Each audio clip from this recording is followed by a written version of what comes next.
critical thinking is very much, for me, about humility rather than overconfidence. One of the least persuasive things you can do, as I think we all know online, is go into a debate or an argument and say, I know better than you, I'm an expert, this is what logic says, you're right, you're wrong, I'm right, and so on. It's patronizing, it's condescending, it's unhelpful, and it's also in a strange way ignorant, because it doesn't take an interest in why other people think differently to you, why they believe different things to be reasonable, and what different definitions of reasonable might be. Welcome to Purposeful Empathy, a show that is dedicated to amplifying the voices of people from across the globe who understand the world needs more empathy and are doing something about it. This season includes 25 incredible episodes devoted to the inner development goals. Based on the science of personal transformation, the IDG framework represents 23 skills needed for today's world. And of course, empathy is one of them. You won't want to miss a single episode, so hit the subscribe button now. Thanks for watching and enjoy the show. Welcome to a new episode of Purposeful Empathy. Today I'm joined by Dr. Tom Chatfield, a renowned British author, tech philosopher, and a leading voice in shaping our understanding of technology.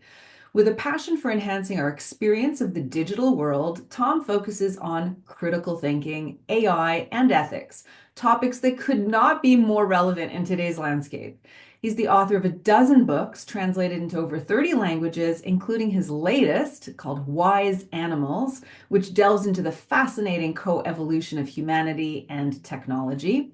But that's not all. Tom is also an award-winning novelist, a children's author, a talented jazz pianist, and beyond writing, he's also an experienced non-executive director, advisor, chair, all-around Renaissance man. You may also recognize his voice from his work with The Economist, where he designed and presented their critical thinking and understanding AI courses for the business world. I've invited Tom to join this special IDG series because his work exemplifies the critical thinking trait within the Inner Development Goals framework. Welcome to the show, Tom. Thank you so much. My goodness, I hope I'm good after that introduction. It sounds very impressive. And when I was doing a little poking on the internet, I'm frightened. You're right. Well, you're British, and I know that you don't take yourselves too seriously, but you have taught at Oxford, so I have lots of respect for the street creds that you have earned. I like beginning the conversations just to know how you got into this. So I wonder, what's the backstory that brought you to be passionate about all of these tech and critical thinking and AI stuff? Yeah, and it probably does begin with my studies in some ways. I was a kind of geekish boy. I was very interested in writing and literature and so on. And at university, I went on to study undergrad, master's, doctorate, kind of literature and crossing over with philosophy.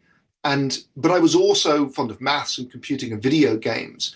And what really struck me was that there was all this, kind of incredible ancient wisdom and beauty, these things that were incredibly important, but they were now in the modern world being forced to sort of be reinterpreted and reinstantiated in digital technologies, in new cultural forms. And I was very bothered about, if you like, the gap. There seemed to be a big gap between, on the one hand, the weight of human wisdom and insight, and on the other hand, the way that new cultural forms and technology was talked about, which was often very shallow and often very much about gadgets and gee whiz, and it's all going to kill us, it's all going to save us. So I became slightly obsessed with trying to integrate these two worlds and trying to write kind of thoughtfully, I guess, about technology and its place, and increasingly about cognition and what it means to think well and be a discerning user of technology. So I've rather idiosyncratically followed that path ever since then, and continued to try working around, writing around, helping people to think about technology more richly, and increasingly creating things myself, working on online courses, creating now kind of digital products and even AI products, but with an emphasis on kind of how they can uplift human cognition rather than just perhaps strip mine our minds and data for the benefit of a few. Uplift our cognition and also uplift humanity. I feel like the work that you do has so many giant implications for the way things are going to unfold across the next few generations. Okay, so the IDG framework defines critical thinking as follows: skills in critically reviewing the validity of views, evidence, and plans, which I find kind of a bit flat. I wonder what my opinion, right out of the gates there. How does that resonate for you? And what more would you like to say about the concept of critical thinking? I find that a very good start, and it's not to be underestimated. And if we think about the sheer volumes of information being mobilized today online to try and change people's minds, to shape their politics, to convince them of things, to be a discerning consumer of information is very important indeed. But for me, there's perhaps two other things that I would want to add into that mix. And the first is, of course, being aware of the ways in which we're limited and biased and flawed. Critical thinking is very much, for me, about humility rather than overconfidence. One of the least persuasive things you can do, as I think we all know online, is go into a debate or an argument and say, I know better than you, I'm an expert, this is what logic says, you're right, you're wrong, I'm right, and so on. It's patronizing, it's condescending, it's unhelpful, and it's also in a strange way ignorant, because it doesn't take an interest in why other people think differently to you, why they believe different things to be reasonable, and what different definitions of reasonable might be. So this kind of humility is very important to me. And the second thing, which I put a big emphasis on, is the fact that cognition is very often a collective endeavor. We think through our relationships, through our technologies, through our language, through our tools, through our environments. We are situated in this wider context. If I want to try to think well about a topic, the first thing I need to do is find some good information or talk to an expert. I need to tap into the collective. The second thing I need to do is probably find a space or a way to clear my head, to reflect, to not be rushed and harassed and stressed and overwhelmed and pressured. So I put a big emphasis on these two things: the reflective awareness of bias and cognitive limitation, and the effort to uplift our thinking by accessing resources, contexts, circumstances, systems, relationships, and so on that can help us to become less deceived. So what happens in a context of ChatGPT is sort of like, generative AI 1.0, we're going to go on to 2.0, 3.0, whatever, where it's such a useful tool.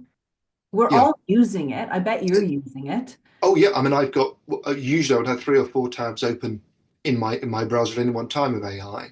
Right. I'm the co-founder of a AI and education venture, and the key question for me is how can we use these tools such that they are sort of cognitive catalysts, if you like, rather than outsourcing things we ought not to outsource. So what I might mean by this is quite an important distinction to make, I think.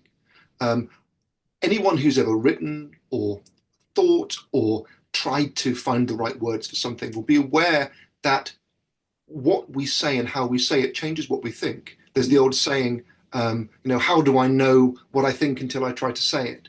Trying to find words for our thoughts is part of thinking. We are not input-output machines.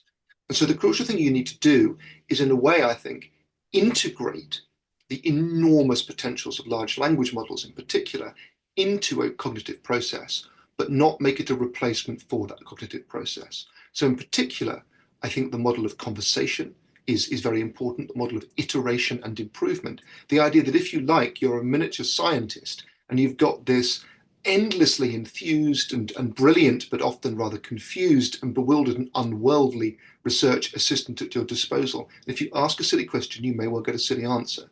If I say to Gemini or ChatGPT, hey, I've got a business plan to reach the moon with a ladder, write me a great scheme for this, I will get a wonderful pitch about arboreal space travel and lots of stuff on why it's fantastic and a good idea.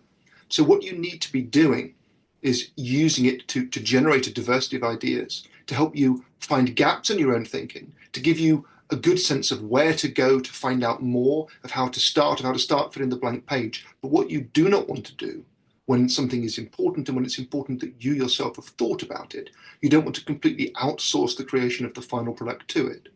I think it's very telling that AIs are enormously good at producing stuff that's very standardized, whether it is an agenda or whether it is something that looks like a scientific research paper with a conclusion and a methodology, or whether it's a business plan in a very kind of bland and banal format. But of course, this creates new premia, new scarcities around people who really understand something well enough to debate it, debate it with a machine, to debate it with other people, to connect it to reality. So it's a wonderfully interesting topic. Ethan Mollick writes a lot about this. He's a professor at Wharton. He talks about co-intelligence, about trying to make the most of both sides of the equation. And the advice I always give people is to go and play with this stuff, to be playful, to experiment, to talk about things to AIs that you know a lot about, and to ask this question, well, how can it take me further and deeper and wider and deepen and challenge and enhance what I'm doing, but without, crucially, doing so much of the work for me that I no longer even know what I think in the first place.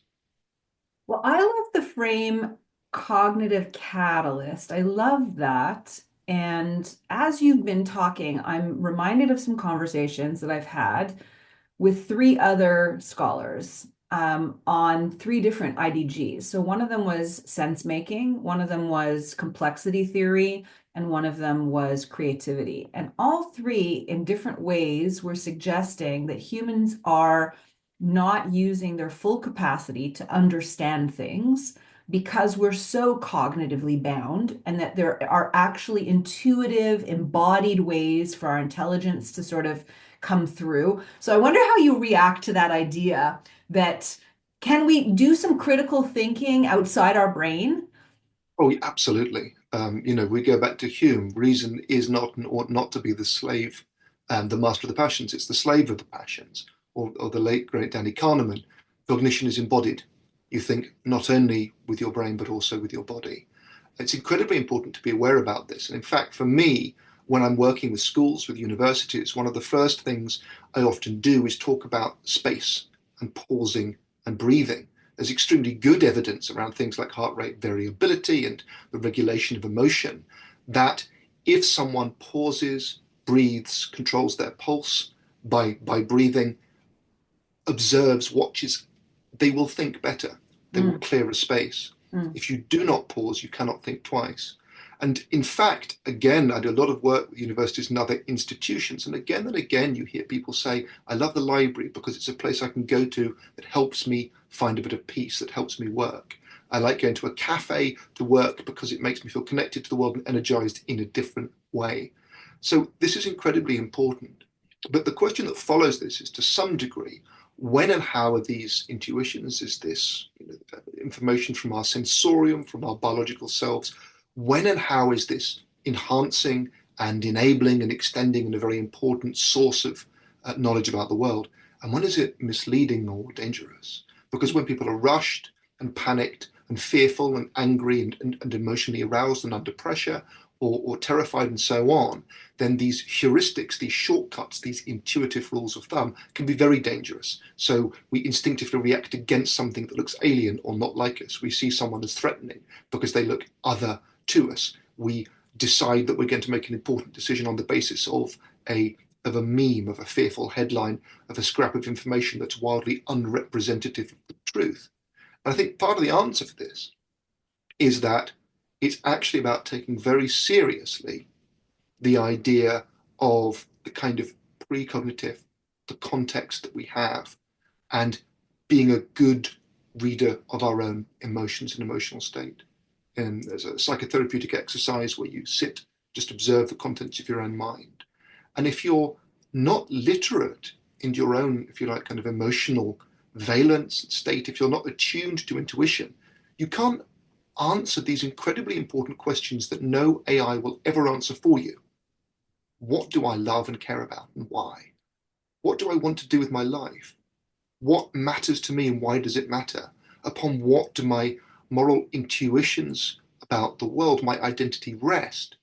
And there is this infinite category of vital questions that machines cannot answer for us, that people often neglect.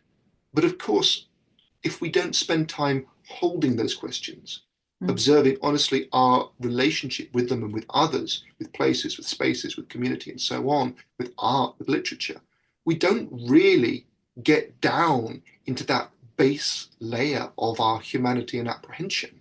The cognitive is after and subsidiary to this stuff. And I would never want to be an advocate for critical thinking as a kind of narrowly intellectualized trump card.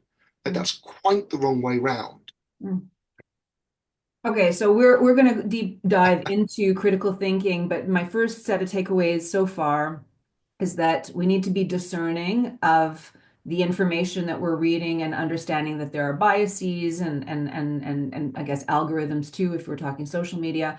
But I also suppose just a plain old Google search or even on ChatGPT. The second thing is that we also need to be aware of our state of being, and that if we are aroused or triggered emotionally in any way, that we can't expect our brains to have the capacity for the kind of critical thinking that the world might need right now. So those are two big takeaways so far. Amazing. Okay, I wanted to ask you sort of in the early stages of the conversation as well. I'm going to read from your website takes you to your book, and I was reading about your book, and this quote caught my attention that human children know more. No, let me repeat. Human children know no more of modern technology than their ancestors did of older technologies thousands of years ago, and develop in relation to those technologies of their time. We co-evolve with technology as individuals as we have as species over thousands of years.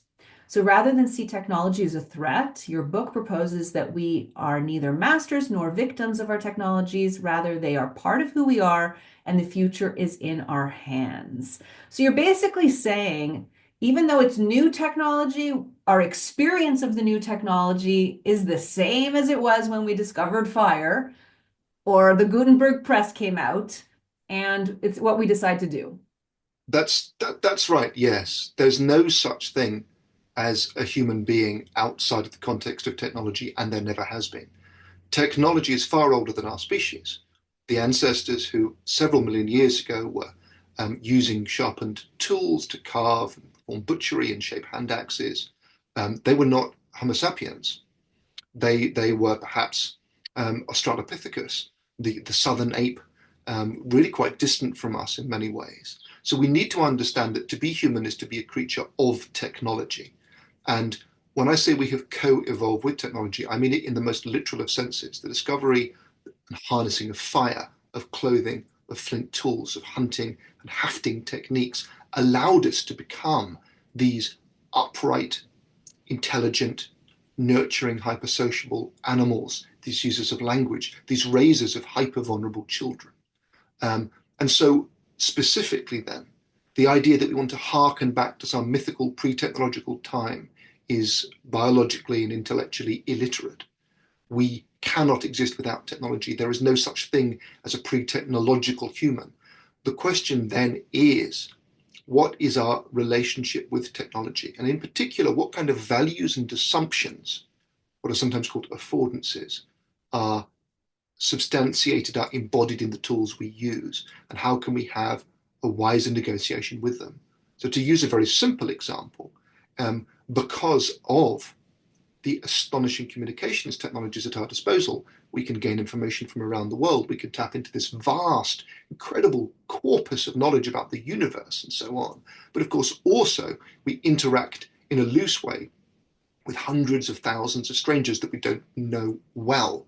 And thus, in terms of trust, in terms of our ability to trust people, to form relationships with them or relate to them, this is profoundly challenging for a creature like us, who for 99.99% of our biological existence only dealt with about 150 fellow human beings and did so face to face. And it's part of the wonder of the plasticity of our minds that we can encompass these technologies. But also, it should alert us to the challenge that when it comes to distant people and distant claims, we're often wrong, prejudiced, easily manipulated, and the techniques for doing better, for pushing back against this, are incredibly important and valuable. There's an organization called Gapminder, which the late Hans Rosling founded, has a very, very simple premise. The idea is that when it comes to some very important matters in global development, like how many women are educated in this country, what is going on in terms of deforestation and pollution, what a lot of people think they know is very out of date. There is a big gap between what they think they know and what's really going on. And just being aware that such a gap exists is incredibly important. So if I say, for example, what is the world's rural population?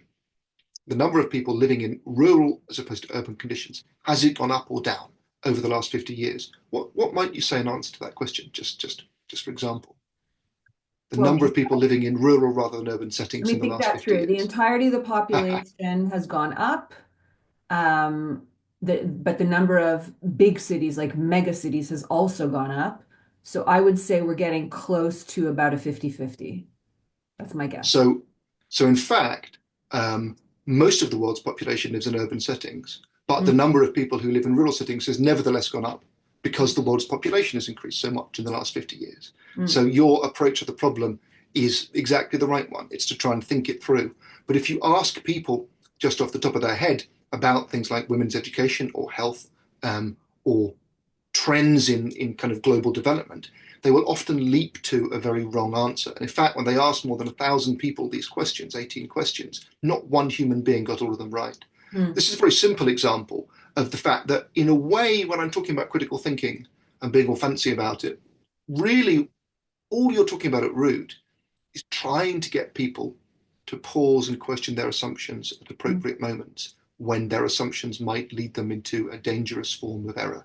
Because of course it doesn't matter that much to most people to think critically about what they have, which sandwich they have for lunch, or which t-shirt they put on. You have to sort of save it up for the stuff that really matters. So I want to ask the question, why does critical thinking matter so much in the digital age? But Mm. okay, so I'm going to let you answer that, but I want to just contextualize that question with a little pushback on what I sense is sort of like a tech neutrality argument of like, it depends on how we use technology, Uh, whether or not we go down the bad or good path. So my sense is that right now we are in late stage corporate capitalism where there are some real motivators that drive a lot of the technology. And I was at a conference and heard someone say, social media stole our time, and AI, and speaking specifically about robots and maybe like sex robots or sex droids or whatever, it's going to steal our intimacy. So I wonder whether or not is it really legitimate to still be saying it depends on how we use it when oh, there's so much of a system that oh makes no. So I should say the central thesis of the book is literally the phrase "there are no neutral technologies." That uh, that's my whole thing. So when I talk about the affordances of technology, what I very specifically mean is the argument that technology is neutral is just nonsense. It's nonsense on stilts. It's very convenient rubbish. I mean, mm. the people who say that, I don't even know what they think they mean. What do they mean it's neutral? If I want to kill you, a sword is much better than a pencil. And if I want to do terrible harm to another nation at distance, a nuclear bomb is better than a letter. So, of course, tools have affordances built into them. They make certain kinds of action easier, and they make other things more difficult or impossible. The internet knows all about data. It doesn't know much about smell and touch. If I want to deal with another human being on a screen, I relate to them differently than if I'm relating to them in person. So you're absolutely right that when we are talking about having an informed negotiation with technology, we need to recognize that technologies are non-neutral, that social media is absolutely incentivized to turn our time into someone else's money, that AI is arguably at least incentivized to take everything that is kind of good and beautiful and interesting and turn it into a massive slop of content and then regurgitate it at will. There's tremendous goods that can come from it too, but undoubtedly it is, so to speak, good for some things, which might include enhancing the value of shares for shareholders, and bad at other things, which might include giving people time to think for themselves. Mm. But I'm not a tech determinist. A determinist is someone who says that we're on rails, that technology has certain properties that effectively dictate the patterns of the future, and really we can't do much about that. I Mm. think this hugely undersells our ability collectively to negotiate with technologies. If we look at all the legislations that have come in over the last 200 years of industrialization around not putting children in factories, about not trying to kill people with pollution, about trying to ensure that goods are safe, about trying to ensure that certain kinds of goods are not made or not distributed. This is imperfect, very imperfect, but it goes on. And similarly, we see a raft of legislation that tries to protect privacy, that tries to, for example, say it is not okay to use an algorithm to profile people by their face, by their race, by their genetics, to profile their emotions, to hyper-target products to them on the basis of that, and so on. So these are super important debates, and I absolutely agree that one of the best things you can do, as again a shortcut, is effectively say, well, what does this technology want me to do? What's it pushing me towards? And do I want to do it?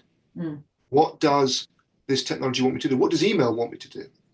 mm, Email, perhaps accidentally, wants me to email other people all the time. It wants me to spend my whole time emptying my inbox and filling up everyone else's inboxes. But do I want to do that? Is mm, that a good way to relate to my work, to relate to my friends? mm, No, no, it isn't. I definitely want to do other things as well. And again, a trivial thing, we're on Zoom right now. I think a lot of people may find that because it's very easy to request a meeting, to want to talk to people, you can effectively end up in a situation where you're on calls with people 7 days a week, back to back. Is that good for your mind? Is that good for your work? Is that good for your happiness? Is that good for society? Does it mean you're doing a good job? Probably not. It's an affordance of the technology that by making connection appear to be cost free, mm. it therefore creates a proliferation of it. So I'm super interested in the idea of an informed collective negotiation with technology. And I think you've hit the nail on the head there. We should tattoo there are no neutral tools. Tattoo, that's a strong word. We should write it on signs around schools and places like that. We have a choice, but it's not easy. It can Mm. be really hard to push back against things. Just one reason why I think the debate around things like phones in schools is so interested, because phones can do great stuff, Mm. but some of the affordances of phones, especially for young people, are that they are, so to speak, very easy to use anywhere, very hard to monitor, dangerously easy to say things you'll regret, to send pictures or take pictures that you or other people will regret, to say deeply unkind things, to persecute people in their own homes, dangerously easy to traumatize yourself or others almost without meaning to. And we have to accept that that is not something necessarily intentional, but unfortunately, those possibilities, those affordances, are simply part of having a pocket-sized, hyper-powerful computer connected to the internet at all times. And giving that to very young people with few restrictions is probably a very bad idea. Right. So obviously there needs to be policies in place, but even before the policies catch up, I think, to where the technologies are, parents have a role to play, educators have a role to play. The question, if I circle back to it, why do critical thinking skills matter so much in the digital age? I wonder if you might share, you're the parent of two tweens. What advice would you offer parents? What are you doing to teach your kids to be, conscious consumers and critical thinkers in the age of technology and information? I guess like most parents, I'm kind of failing in small ways all the time. Don't make the perfect the enemy of the good. I do think that there can be something quite toxic about just giving kids kind of private devices and letting them get on with it. That the old advice to have a conversation about things, to openly question, to talk about it, is very important. We try to have shared screens. I try to get them to play video games on the big screen. I don't let them have any social media access at all of any kind. I don't think it's appropriate for an 11-year-old as my son is. Um, I do play video games. I do coding with them. I do kind of celebrate, kind of good and interesting YouTubers. Try to have a varied diet. You can also try to, so to speak, drive out the bad with the good. I love video games. I've worked on video games. I've written a book about video games. I think they're a fantastic And art form at their talk. A best. million people have seen it. Indeed, indeed. So I try and buy great games for my kids. Astrobot, wow, beautiful work of art. Mario, Zelda, Breath of the Wild, Minecraft, try and get these games and celebrate creativity, but also make sure that there's a balance, that there's other things. I think it's very important to try and have time that isn't kind of dominated by the rhythms of screens. It's a Freudian slip there. To try and have reading, to try and have playing, to try and have making, to try and have physical exercise. I guess, of course, there's the behaviors you model, which I find very hard. I'm lucky enough to be quite busy. My wife is lucky enough to be quite busy. Very hard for us not to be in front of our kids on our phones, on our own phones, effectively sending them the message, what's on the screen is more important than you. So I think trying to have boundaries around these things in the house is very important indeed. Trying to have times for, trying to have discussions about. We try to discuss very openly how we're going to spend our time, to do it mindfully. I'm a broad fan of the idea that if a child is old enough to ask a question, they're old enough to deserve an answer appropriate to their age and stage. An easy one to say, a hard one to do. Also, I've children's book I wrote is about neurodiversity. Like my son's non-neurotypical, and that brings particular kind of challenges and advantages and opportunities.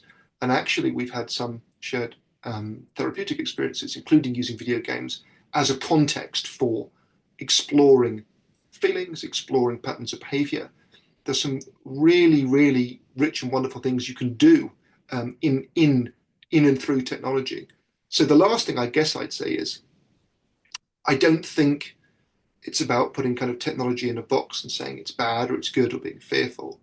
I think it's about trying to do this thing that all parents try and fail to do, which is keep on having good conversations, negotiate boundaries, find a language of kind of value and analysis and respect and perception to talk about things, but make sure your home, is a safe place where there are places of refuge from technology, where kids are not online all the time, where and they know what's going on and what the boundaries are.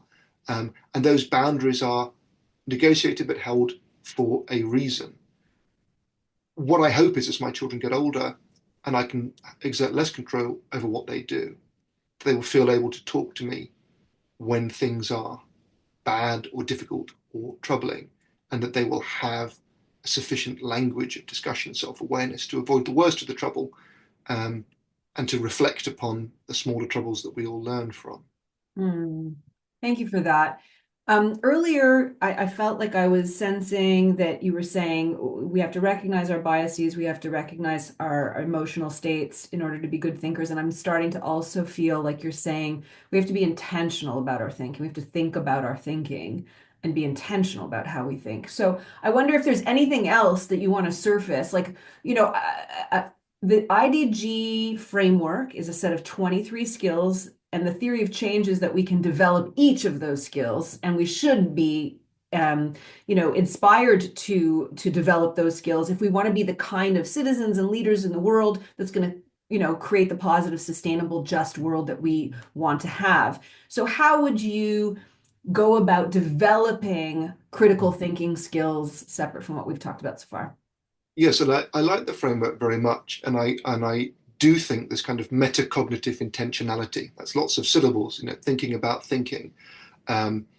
People like the author Tim Harford suggest a very simple exercise with phones and things, where you do a bit of an audit. You look at all the apps you've got, you look at all the things that are on there that have kind of built up that are your default state, and say, do I really need these? Do I really need to be doing all of these? If I'm spending this much time on this app and I don't enjoy it that much, should I delete it? Should I log out for a bit?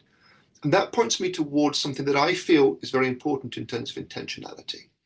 So I try to be very intentional about what I'm doing, how I spend my time. But just relying on willpower, just relying on kind of wanting stuff is no good, especially when I'm tired, when I'm cognitively depleted, my kids with my life are all over the place. It all falls apart.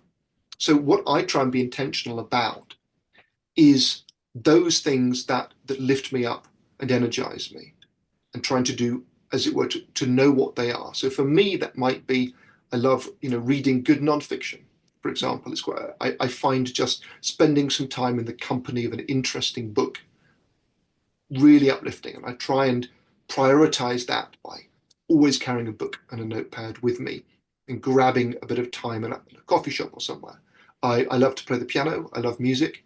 I try to find some time, particularly to play Bach, to calm myself down and do that. I love good video games, and I tend to play video games in the evening after my kids go to the bed. I like deck building games because they're very geeky. I like to go for runs. I have quite a privileged life. I have the flexibility that I can go for a run and go to the gym and have a coffee and so on. But equally, there's stuff that drags me down, that's difficult, and I can't get rid of all of it. But if I want to be my best self, I feel I need to be as honest as possible about that which I'm not good at. In terms of sociability, I like seeing other people, but not in very high doses. I quite like my own company. And it's very important for me to try and have some quality time with my children and my family. But frankly, within daily life, that may mean doing very simple things like pop into the shops or whatever. And so partly what I'm saying is cut yourself some slack here. It's very easy. Oliver Burkeman has written very nicely about this in his writings on self-improvement.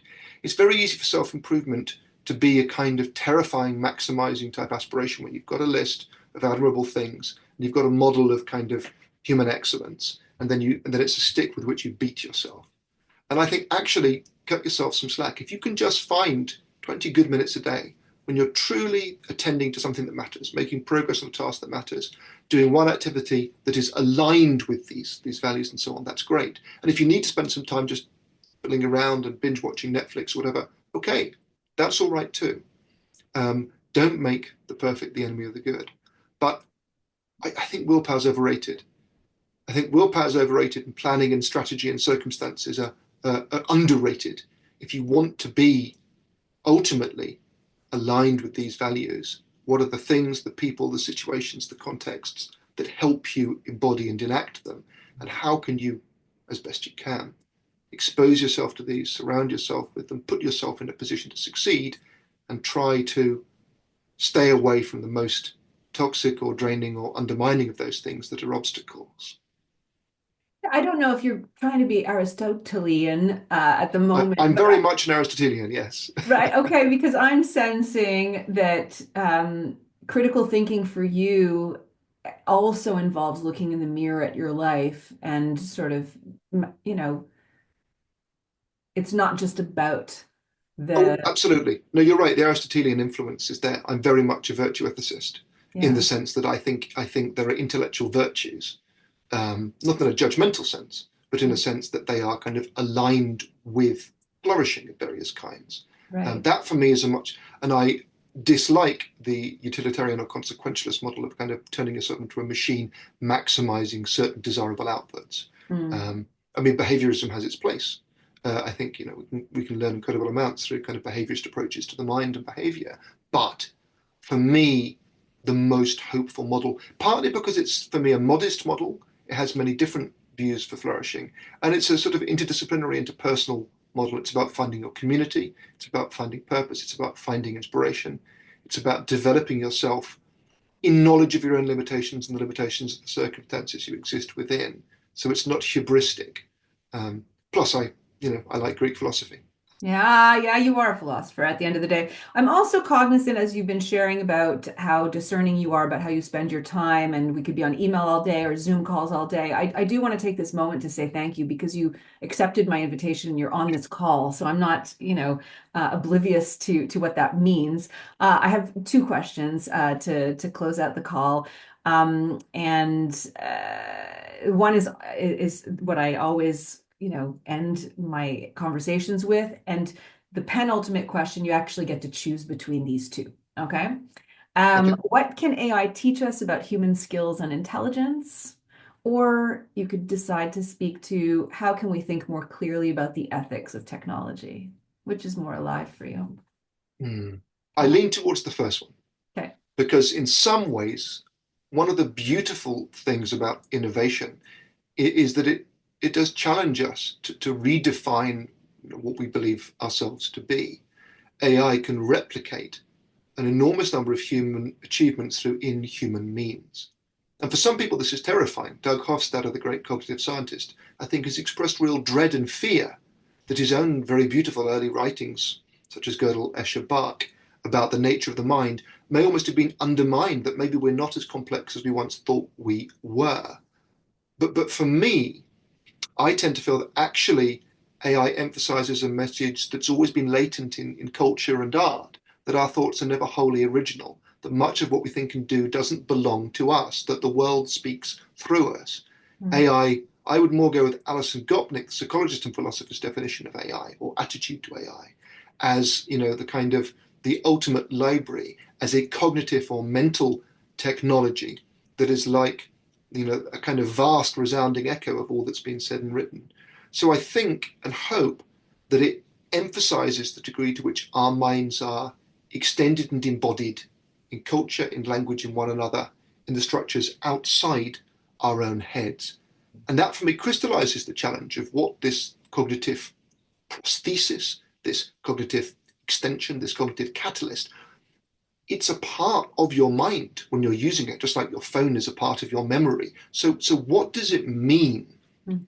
for it to be a part of your mind that is integrated in ways aligned with thriving knowledge, autonomy, control, with, as it were, empathetic and reality grounded ways of interacting with others rather than delusional or exploitative ones.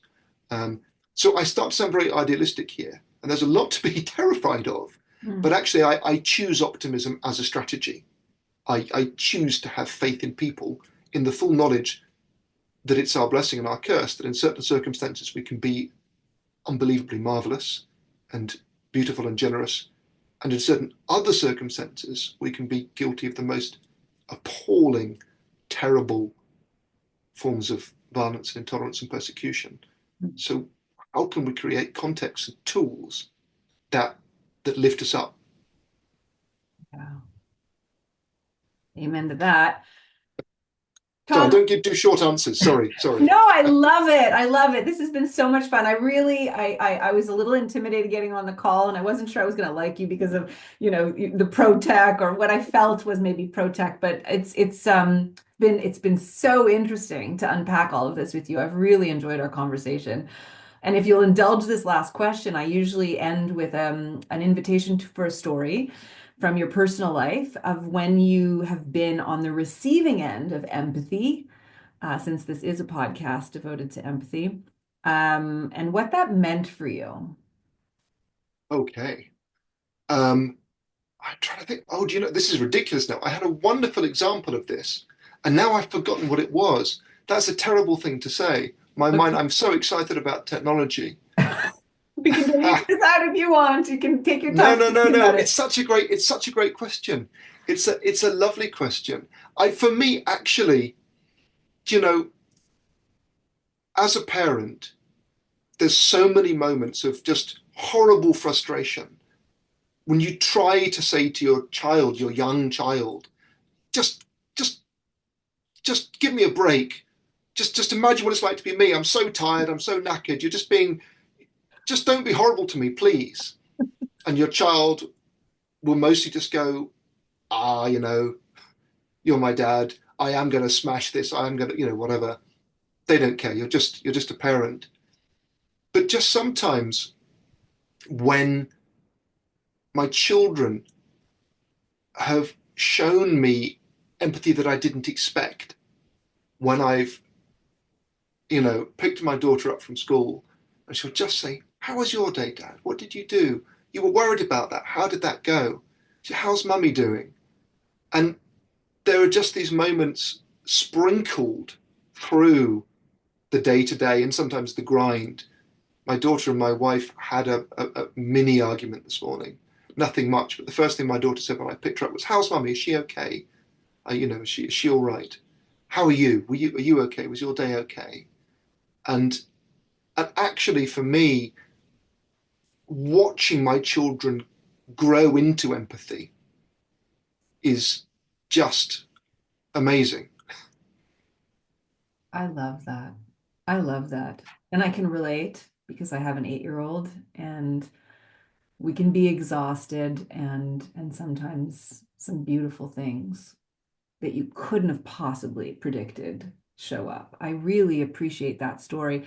It not only just sort of kind of reminds us all that it's innate as a quality in us, and that the fact that you appreciate the empathy that they show is, again, a constant reminder to me at the end of these episodes that we all have the capacity to turn up the volume of empathy in our life. And if we do, it really matters for others. It really does. Yeah, no, I agree absolutely. And I think, this is partly the virtue ethics framing. These things are latent in all of us, but you have to use them to development. It's a potential to be developed, to be nurtured, and we nurture it in others by demonstrating appreciation and by being open to it. Thank you, Tom, for a wonderful conversation. I want to thank everyone who's been watching and listening. We'll see you next week at Purposeful Empathy. If you know someone who'd benefit from this episode, please share it with them. Post the link on your socials and hit the subscribe button now. The world needs more empathy, and you have an important role to play.